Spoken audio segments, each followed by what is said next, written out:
आज वेगळ्या विषयावर आपण चर्चा करायला आलो आहे. खरं तर पुस्तक परिचय म्हणजेच मी स्वतः लिहिलेलं एका पुस्तकाचं आता प्रकाशन 18 मे रोजी होतं आहे. ते पुस्तक आहे लोकशाहीतील स्वातंत्र्य सैनिक पंजाबराव पाटील. पंजाबराव पाटील कोण? तर शेतकरी चळवळीत गेल्या 40 वर्षापासून अधिक काळ काम करणारे एक व्यक्तिमत्व. कराड तालुक्यातील टाळगाव येथील हे सुपुत्र तुम्हाला माहीत असतील पंजाबराव पाटील. पंजाबराव पाटील नेहमी तुम्ही बघत असाल बळीराजा शेतकरी संघटना, स्वाभिमानी शेतकरी संघटनेमध्ये शेतकऱ्यासाठी लढणारा हा नेता. एक पाय नाही म्हणजे लहानपणीच त्यांचा पाय कट करावा लागला आणि तरीही अपंग असूनही, दिव्यांग असूनही गेली 40 वर्ष शेतकऱ्यासाठी, अपंगासाठी खूप पद्धतीनं काम करणारे हे व्यक्तिमत्व. त्यांच्यावर पुस्तक लिहिण्याचा योग आला. तर योग खरं तर मग त्यांची इच्छा होती की पंजाबराव पाटील भाऊंची की ते पुस्तक मीच लिहावं म्हणून. मी आत्तापर्यंत गेले 11 पुस्तकं लिहिलेली आहेत, हे 12वं पुस्तक. मात्र पंजाबराव भाऊंचं पुस्तक लिहिताना जी एक वेगळं रसायन जी पाहायला मिळालं ना, ती मी तुम्हाला शेअर करणार आहे. प्रत्येक व्यक्ती आपण बघत असतो, खरं तर शेतकरी संघटना असतील, नेते असतील, आपण त्यांचा फक्त बाह्यरंगाने आम्ही पत्रकार म्हणून विचार करतो किंवा तुम्ही सामाजिक म्हणून विचार करता. कोणी आंदोलन केलं तर पंजाबराव पाटलांनी आंदोलन केलं, पण ही व्यक्ती घडली कशी, या पुढे संघर्ष कसा या व्यक्तीला सहन करावा लागला, लोकांच्या समोर जाताना किंवा लोकांचे प्रश्न सोडवताना काय यातना सहन कराव्या लागल्या, त्यांच्या व्यक्तिगत आयुष्यात काय वादळ निर्माण झाली, हे सुद्धा या पुस्तकामध्ये मी केलेलं आहे. हे पुस्तक नक्की तुम्ही वाचा. 100 पानाचं पुस्तक आहे, म्हणजे 80 पानं मॅटर आहे आणि 20 पानं हे पुस्तक फोटोग्राफ्स आहेत. मात्र सांगायला आनंद वाटतो की या चळवळीतल्या या महान नेत्याचा बद्दल पुस्तक लिहिण्याचा आनंद जो मला मिळाला तो खूप मोठा आहे. आज पंजाबराव पाटील हे त्यांची तब्येत बरी नाही, ते एका जागेवर स्थानबद्ध आहेत. त्यांना चालता येत नाही, त्यांना व्यवस्थित बोलता येत नाही.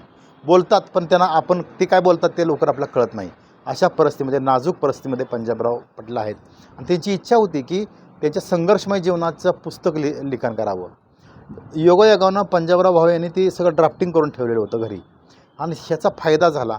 एक दिवस मला मला 4 ते 5 वेळा मला फोन आला भाऊंचा की विकासराव तुम्ही भेटायला या. मात्र मला भेटायला इलेक्शनचा पिरियड होता, जिल्हा फिरणं होतं, त्यामुळे मी त्यांना सांगत होतो भाऊ एक दिवशी येतो, मी एक दिवशी येतो. काम काय होतं माहीत नव्हतं. एक दिवस सचिन नलोडे जे रयत क्रांती संघटनेचे पश्चिम महाराष्ट्र अध्यक्ष आहेत, ते म्हणले भाऊनी बोलवलं कसल्याही परिस्थितीमध्ये. आम्ही दोघं गाडीवरून गेलो. भाऊनी डोळ्यात पाणी येऊन सांगितलं, विकासराव हे पुस्तक आहे, हे ड्राफ्टिंग आहे, हे तुम्ही कंप्लीट करायचे आहे, लिहायचे आहे. मी भाऊंची परिस्थिती बघितली आणि मी खडबडून जागा झालो खरं तर. आणि मी म्हटलं भाऊ काही काळजी करू नका तुम्ही. आणि भाऊंची इच्छा काय होती की डिसेंबर महिन्यात पुस्तक प्रकाशित करायचं. पण भाऊंची परिस्थिती बघता, दररोज त्यांची कंडिशन बघता मी म्हटलं भाऊ काही काळजी करू नका, 1 महिन्यात पुस्तक आपण लिहून प्रकाशित करायचं. आणि योगायोग आणि परमेश्वर कृपेनं सगळं झालं. मी अवघ्या 15 दिवसामध्ये रात्रंदिवस काम करून हे पुस्तक लिहिलेलं आहे. आणि इतकं टॉपिक इतके छान घेतलेत वेगळे, तर तुम्हाला सांगायला मला आनंद वाटतो की पुस्तकाचा डेमो आहे माझ्यासमोर. आता प्रिंटिंग झालेलं पुस्तक येईल 2 दिवसात. तर हे 100 पानाचं पुस्तकाचं प्रकाशन आता 18 तारखेला आहे. राजू शेट्टी, सदाभाऊ खोत, महादेव जानकर आणि आमदार बच्चू कडू या सगळ्या महान व्यक्तींच्या हस्ते हे पुस्तकाचं प्रकाशन आहे.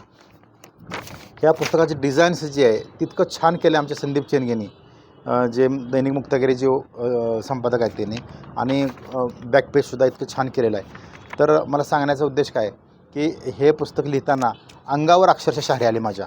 ते टॉपिक वेगवेगळे केलेले आहेत मी. कौटुंबिक संस्कार, बालपणातील आजार, 1972चा दुष्काळी परिस्थिती, दिव्यांगातील मदत, शरद पवार यांच्यासोबतचे दिवस, कुटुंबाकडे दिलेलं लक्ष, विलास काका यांच्यासोबत, पृथ्वीराज चव्हाण यांच्यासोबत, कृष्णा कारखान्याच्या निवडणुकीमध्ये सहभाग, युवा नेते डॉक्टर अतुल भोसले यांच्यासोबत काम केलं, स्वाभिमानी शेतकरी चळवळीमध्ये.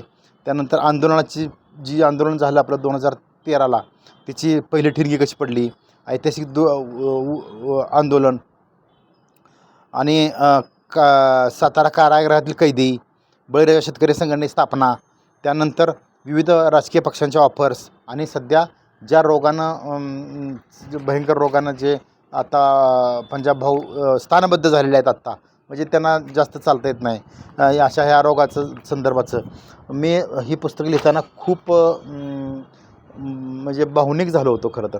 कारण दिवसात पुस्तक लिहिणं शक्य नव्हतं, कारण भावनिक पुस्तक असतं हे.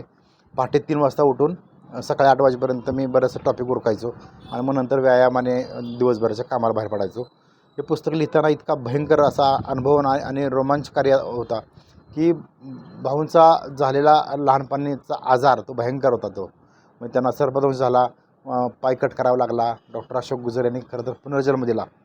अशी ही सगळी घटना वेगवेगळ्या भाऊंच्या जीवनात आलेले वेगवेगळे प्रसंग, काही चांगले प्रसंग, काही कटू प्रसंग, कौटुंबिक असतील, सगळ्या गोष्टी, ह्या सगळ्या गोष्टी या पुस्तकामध्ये आहेत.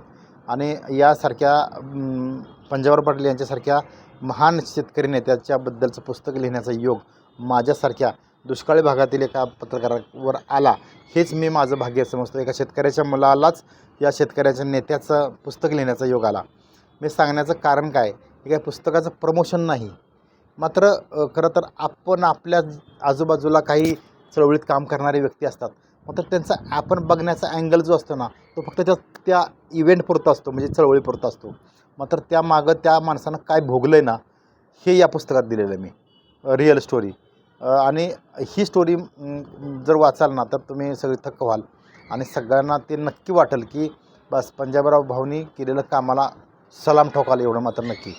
आज पुस्तक परिचयाचं मला तुमच्यासमोर लाईव्हवर येण्याचं कारण काय, तर हे पुस्तक मी माझ्या आईला समर्पित केलेलं आहे. 6 महिन्यापूर्वी आमच्या मातोश्रींचं वृद्धापकाळानं निधन झालं, त्यांना मी पुस्तक ते अर्पण केलेलं आहे.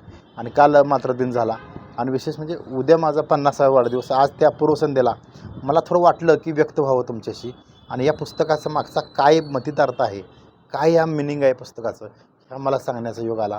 आणि पंजाबराव भाऊंनीसुद्धा माझ्यासारख्या पत्रकाराला सांगितलं की तुम्हीच लिहिलं पाहिजे पुस्तक, आणि हे लिहिलं. अनेक वेळा प्रसंग इतके कंठ दाटून आले पंजाबराव भाऊंशी बोलताना, काही गोष्टी सांगताना भाऊंच्या डोळ्यातून पाणी आलं. ते काय बोलतात ते लवकर कळत नव्हतं मला, पण त्यांनी ड्राफ्टिंग केलेलं होतं अगोदर, ते नशीब चांगलं. त्यांचं चिरंजीव जे आहेत ना, लाला, ते मला सांगायचे भाऊ काय म्हणतात ते, मला कळत नव्हतं की भावना काय बोलायचे ते, अशी परिस्थिती. तर खरं तर ज्या शेतकऱ्याच्या नेत्यानं आपल्यासारख्या शेतकऱ्यांना न्याय मिळवून देण्यासाठी धडपड केली, जेलमध्ये गेले, अशा या शेतकरी नेत्याच्या पुस्तकाच्या प्रकाशनाला तुम्ही नक्की यावं. वेळात वेळ काढून या, 1 तास या. 18 मे सोमवारी सकाळी 10 वाजता विनोदाई स्मारक या ठिकाणी नक्की या. आणि पंजाबराव भाऊंच्या या पुस्तकाचं खरं प्रकाशन होणार आहे.